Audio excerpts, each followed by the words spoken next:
So welcome back to another lecture. तो आज हम पढ़ने वाले हैं पैकेजिंग ऑफ डीएनए हेलिक्स। तो अकॉर्डिंग टू एनसीईआरटी में ये molecular basis of inheritance class 12th का और पेज नंबर है एनसीईआरटी में पेज नंबर 99 पर ये टॉपिक है और टॉपिक है 6.1.2 मॉलिक्यूलर बेसिस ऑफ इनहेरिटेंस में। बहुत ही ज़्यादा इंपॉर्टेंट टॉपिक है और इससे न्यूमेरिकल्स आ जाते हैं और मैं न्यूमेरिकल्स भी आपको यहीं पर करा दूंगा, इसके रिलेटेड जो भी न्यूमेरिकल आता है। तो पहले हम पैकेजिंग ऑफ डीएनए हेलिक्स पढ़ेंगे। पैकेजिंग होता है कि एक sort of coiling of DNA helix, क्योंकि हमारा जो डीएनए हेलिक्स होता है डबल स्ट्रैंडेड डीएनए हेलिक्स हमारा होता है और लीनियर होता है, ये लीनियर होता है, लेकिन ड्यूरिंग द सेल साइकिल ये कॉइल अप हो जाता है और ये रॉड लाइक स्ट्रक्चर में कन्वर्ट होता है जिसका नाम है क्रोमोसोम। तो वो कैसे कन्वर्ट होता है क्रोमोसोम में? It is called as the packaging of DNA helix, उसी को हम पैकेजिंग ऑफ डीएनए हेलिक्स कहते हैं। तो ये डीएनए हमारा है और इस डीएनए की कॉइलिंग कौन कराता है? तो इसकी कॉइलिंग करा देते हैं प्रोटीन्स, और उन प्रोटीन्स को हम क्या कहते हैं? उन प्रोटीन्स को हम सिंपली कहते हैं those proteins are known as those proteins are known as histone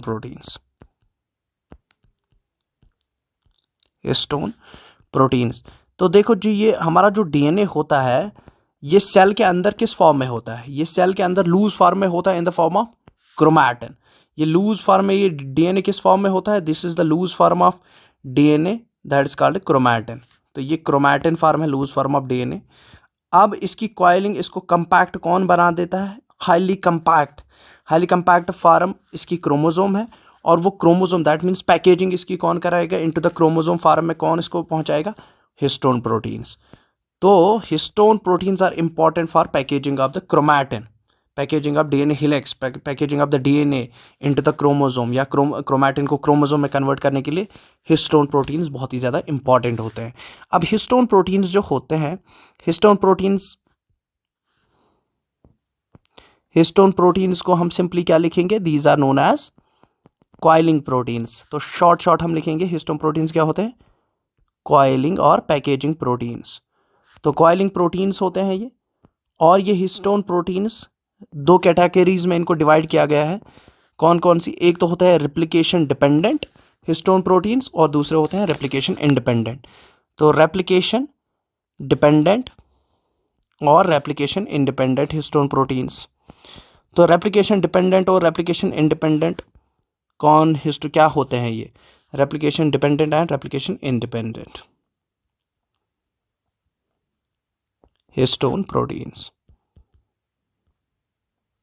अब देखो, रेप्लिकेशन डिपेंडेंट हिस्टोन प्रोटीन्स वो हिस्टोन प्रोटीन्स होते हैं जो फॉर्म हो जाते हैं during the S phase of the cell cycle. So replication dependent histone proteins are the proteins which are formed during the S phase of, which are only formed during the S phase of the cell cycle. So formed during S phase of cell cycle, replication dependent histone proteins are formed during S phase of cell cycle. तो during S phase of cell cycle ये form हो जाते हैं।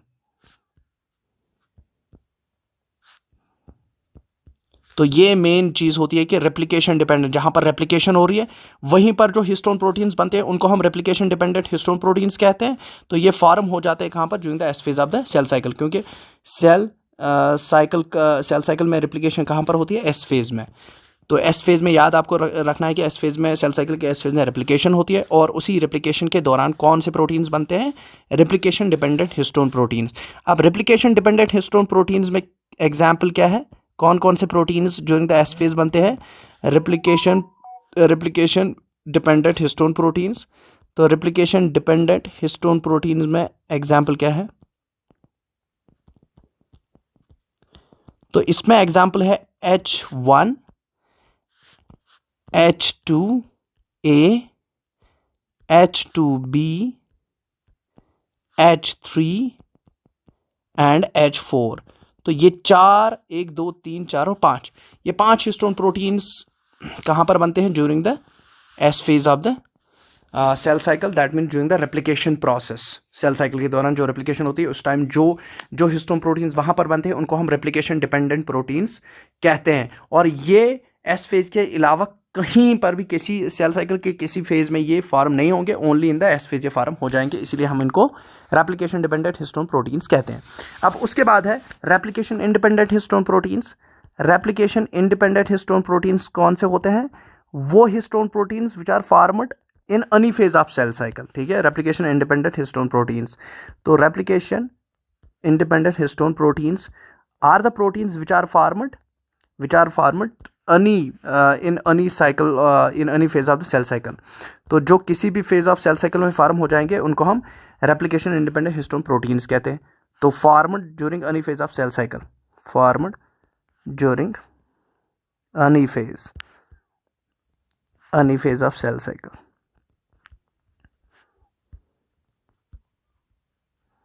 और अगर हम इसकी example ले लेंगे रेप्लिकेशन इंडिपेंडेंट हिस्टोन प्रोटीन्स की, तो एक वेरिएंट है H3 का ही वेरिएंट है, उसको हम क्या कहते हैं? H3.3। H3.3 is a variant of H3 और ये क्या है? ये रेप्लिकेशन इंडिपेंडेंट हिस्टोन प्रोटीन है, ठीक है। अब देखो, अब कौन सा है? ये तो हिस्टोन प्रोटीन्स हो गए, इनका हमने क्या पढ़ा कि ये क्या कराते हैं? कॉइलिंग है, कॉइलिंग करा देते हैं, ये पैकेजिंग करा देते हैं किनकी? ये क्रोमैटिन की, that means loose form of DNA को ये क्या करते हैं? कॉइल करते हैं into rod like form chromosome में। अब देखो क्या हो जाएगा। अब ये जो हिस्टोन प्रोटीन्स होते हैं, हिस्टोन प्रोटीन्स क्या बनाते हैं? ये एक ऑक्टामर बनाते हैं, दे फॉर्म एन ऑक्टामर, ठीक है। तो ये एक ऑक्टामर बनाएंगे। अब ऑक्टामर क्या होता है, और उससे पहले ऑक्टामर बनने से पहले मैं थोड़ी सी इन्फॉर्मेशन यहाँ पर शेयर अप कर देता हूँ आपके साथ कि हिस्टोन प्रोटीन्स के बारे में, जहाँ पर क्वेश्चन आने के चांसेस होते हैं बहुत ज़्यादा, क्योंकि ये यहाँ पर एनसीईआरटी में भी लिखा है कि positively charged basic proteins called histones. तो हिस्टोन्स एक बेसिक प्रोटीन तो होते हैं, पॉजिटिवली चार्ज्ड इसने लिखा है। तो इसके हिसाब से देखो क्या हो जाता है, यहाँ पर जो H1 प्रोटीन है, हिस्टोन 1 H1 प्रोटीन में कौन सा, क्योंकि ये प्रोटीन्स है तो ये अमीनो एसिड्स के बने होंगे, तो इनमें कौन सा अमीनो एसिड होता है? तो H1 प्रोटीन में ये लाइसिन रिच होता है, लाइसिन रिच। तो लाइसिन हमारे पास है कि लाइसिन एक बेसिक अमीनो एसिड है, तो लाइसिन रिच ये होता है, ठीक है, लाइसिन रिच। और जो H2A होता है, H2A, ये H2A क्या होता है? ये स्लाइटली लाइसिन रिच, ये स्लाइटली लाइसिन रिच। तो दैट मीन बेसिक प्रोटीन्स है ये, तो लाइसिन तो होगा इनमें, स्लाइटली लाइसिन रिच। और H2B में क्या होता है? H2B जो होता है वो ये भी स्लाइटली लाइसिन रिच ही होता है, स्लाइटली लाइसिन रिच। और इसके बाद होता है H3 जो होता है, H3 आर्जिनिन रिच होता है, अर्जाइन रिच ये होते हैं। और H4 ये भी अर्जाइन रिच ही होते हैं,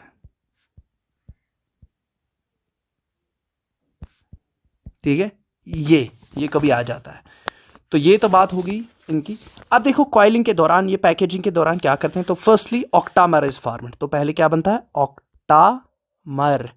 ऑक्टामर हो गए 8, जिसको 8 न्यूमेरिकल को हम लिखते हैं ऑक्टामर, जिसमें कुछ 8 चीज़ें आती हैं। तो ऑक्टामर के अंदर बनता है प्रोटीन ऑक्टामर, इन्हीं हिस्टोन प्रोटीन्स का ऑक्टामर बनता है। तो प्रोटीन ऑक्टामर पहले पैकेजिंग में बन जाता है और ऑक्टामर बन जाता है ऐसे। उस ऑक्टामर में क्या क्या होता है? H2A, H2B, H3 and H4, H2A, H2B, H3 and H4। लेकिन हर किसी की 2 कॉपीज, H3 की 2 कॉपीज, H4 की 2 कॉपीज, H2B की 2 कॉपीज और H2A की 2 कॉपीज। तो 2, 4, 6 और 8, तो बन गया octamer, protein octamer, histone protein का ऑक्टामर बन गया। अब ये हिस्टोन प्रोटीन का ऑक्टामर जो है, ये ऑक्टामर किसके साथ अटैच हो जाता है? ये हो जाएगा अटैच विद द क्रोमैटिन। तो हमारे पास क्रोमैटिन है, that loosely form of DNA. तो उसके साथ जब ये अटैच हो जाता है तो क्या हो जाता है? देखो, अब ये जब अटैच हो जाएगा तो ये क्या बनाएगा? ये हमारा लूजली फॉर्म्ड डीएनए है, मान लो क्रोमैटिन, ठीक है, ये क्रोमैटिन। अब कौन अटैच हो जाएंगे, अब हो जाएंगे इसके साथ ऑक्टामर्स अटैच। तो जब ऑक्टामर इसके साथ अटैच हो जाता है तो मान लो ऐसे, ये ऐसे अटैच हो जाएंगे ऑक्टामर, ठीक। तो जो ही ऑक्टामर इसके साथ अटैच हो जाते हैं तो अब ये डीएनए आएगा, तो डीएनए इसके साथ क्या हो जाएगा, रोल अप हो जाएगा, ठीक है, कॉइल अप हो जाएगा, इसके इर्द गिर्द क्या हो जाएगा, इसके इर्द गिर्द ये कॉइल अप हो जाएगा।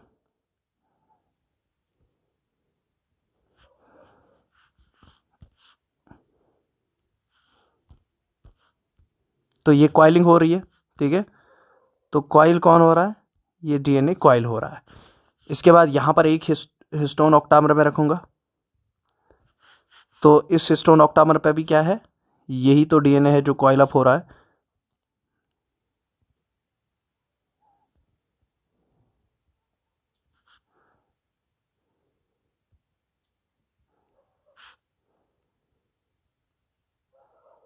तो ऐसे, अब ऐसे हिस्टोन ऑक्टामर्स, ठीक है। तो कॉइलिंग हो रही है, कॉइलिंग अब डीएनए हो रही है।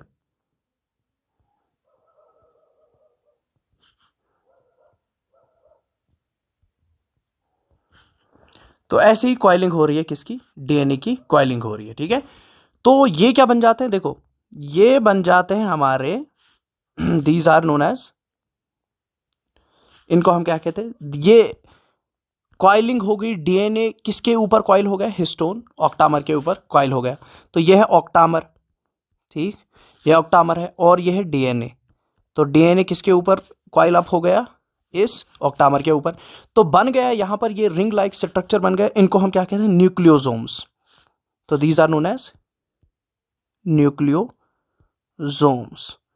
तो न्यूक्लियोसोम स्ट्रक्चर्स बनने लगे, और हर किसी न्यूक्लियोसोम में एनसीईआरटी लिखती है कि हर कहीं यहाँ पर बहुत सारे न्यूक्लियोसोम्स बन गए।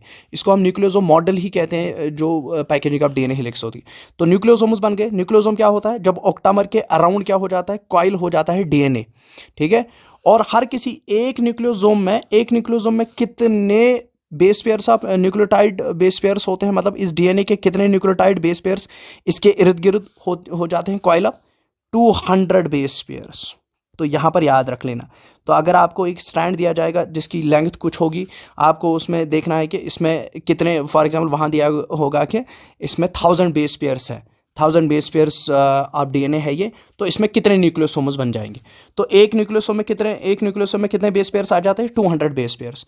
तो फॉर एग्जांपल यहाँ पर कितने न्यूक्लियोसोम्स हैं, 1, 2 और 3। तो अगर मैं बोलूँ कि ये 3 न्यूक्लियोसोम्स इस डीएनए में जो है, इस डीएनए में 3 न्यूक्लियोसोम्स है, तो कितने बेस पेयर्स का डीएनए हो गया। तो 3 इंटू 200 में करूँगा तो मैं कहूँगा 600 बेस पेयर्स क्या है, प्रेजेंट है इस वाले डीएनए में। तो ये एक न्यूमेरिकल आ जाएगा। तो एक न्यूक्लियोसोम में 200 बेस पेयर्स हैं। तो अगर क्वेश्चन में आ जाए कि the DNA is having, during the coiling the DNA forms 10 nucleosomes, तो कितने बेस पेयर का, now how many base pairs will be present in the DNA. तो एक न्यूक्लियोसोम में 200 बेस पेयर्स, 10 इंटू 200 तो हो जाएगा, वहाँ पर जो भी निकलेगा 20,000 निकलेगा, क्या निकलेगा, वो हो गए बेस पेयर्स प्रेजेंट हो गए, ठीक है। तो ये देखो, अब देखो इससे क्या हो जाएगा। तो पहले डीएनए की लेंथ कितनी थी, इसका डायमीटर था, मतलब इसकी लेंथ थी 2 नैनोमीटर्स। अब इसकी लेंथ पहले इतनी थी, लूज था बहुत ये, लेकिन जो ही इसमें क्या आ गए, ये न्यूक्लियोसोम्स बन गए, कॉइलिंग शुरू हो गई, ऑक्टामर इसके साथ अटैच हो गया।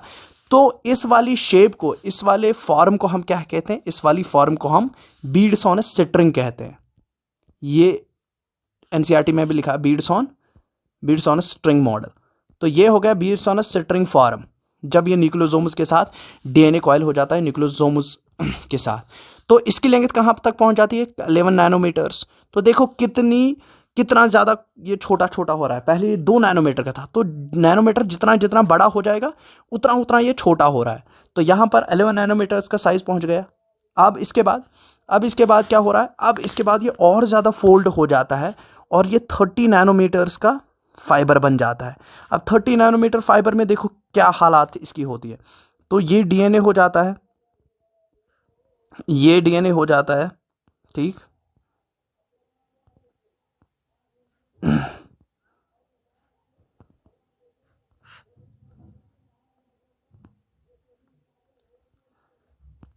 ये देखो, ये कॉइलिंग हो रही है। अब इस nucleosome beads on a string model के बाद ये इतनी ज़्यादा हाईली कंपैक्ट बन रहा है, इतनी ज़्यादा कॉइलिंग हो रही है। तो इस वाले स्टेज को हम क्या कहते हैं?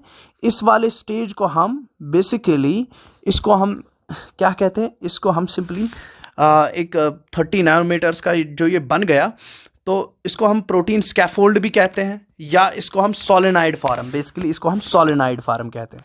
तो this 30 nanometre fibre is known as solenoid form. तो इस वाले फॉर्म को हम सोलेनाइड फॉर्म कहते हैं। तो 30 नैनोमीटर लेंथ का ये बन गया, हाईली कंपैक्ट हो रहा है ये, तो इसको हम क्या कहते हैं? Solenoid form. ठीक है, this is called solenoid form. ये सोलेनाइड फॉर्म तो हो गया। तो इसकी लेंथ कितनी पहुंच गई? 30 नैनोमीटर की लेंथ इसकी पहुंच गई। तो इसके बाद क्या हो रहा है? देखो, ये न्यूक्लियोसोम्स ने इसको कितना, मतलब न्यूक्लियोसोम्स कहाँ पर है? अभी हमें कहाँ पर दिखेंगे न्यूक्लियोसोम्स? ये है न्यूक्लियोसोम्स। तो न्यूक्लियोसोम्स यहाँ पर है, इतने ज़्यादा हाईली कंपैक्ट ये हो गए। न्यूक्लियोसोम्स ने डीएनए को इतना ज़्यादा हाईली कंपैक्ट कर लिया। अब इसके बाद ये और ज़्यादा कंपैक्ट हो जाता है, और ज़्यादा न्यूक्लियोसोम्स इसको कॉइल अप कर देते हैं, और ये ऐसे स्ट्रक्चर बन जाता है जिसको हम प्रोटीन स्कैफोल्ड भी कहते हैं। इसको हम प्रोटीन स्कैफोल्ड कहते हैं।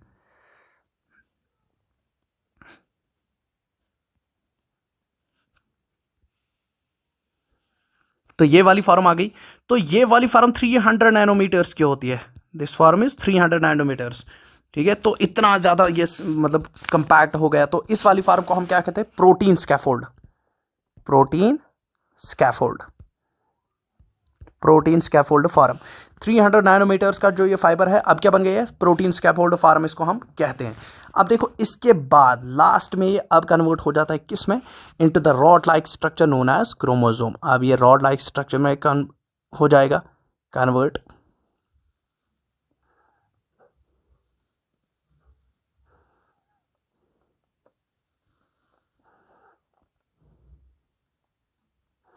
सो this rod like structure, known as, इसको हम क्या कहते हैं? इसको हम क्रोमोसोम कहते हैं, क्रोमोसोम।